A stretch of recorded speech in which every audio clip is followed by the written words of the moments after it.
PTI रहनुमा फवाद चौधरी ने audio leak करने वालों के खिलाफ कार्रवाई का मुतालबा कर दिया। सुप्रीम कोर्ट के बाहर मीडिया से गुफ्तगू करते हुए फवाद चौधरी ने कहा कि जो ऑडियो लीक कर रहे हैं पहले इन पर एक्शन होना चाहिए, क्योंकि जब ऑडियो लीक करने वालों पर एक्शन होगा तो इसके बाद आगे मामला देखे जाएंगे। पीटीआई रहनुमा ने सवाल किया कि वैसे ऑडियो कौन लीक कर रहा है, कौन भेजता है सहाफ़ियों को ऑडियोज़।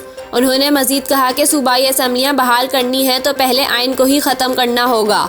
वज़ीर आला के पास असम्बलियाँ तहलील करने का जो इख्तियार है, पहले इसे कालादम करार देना होगा।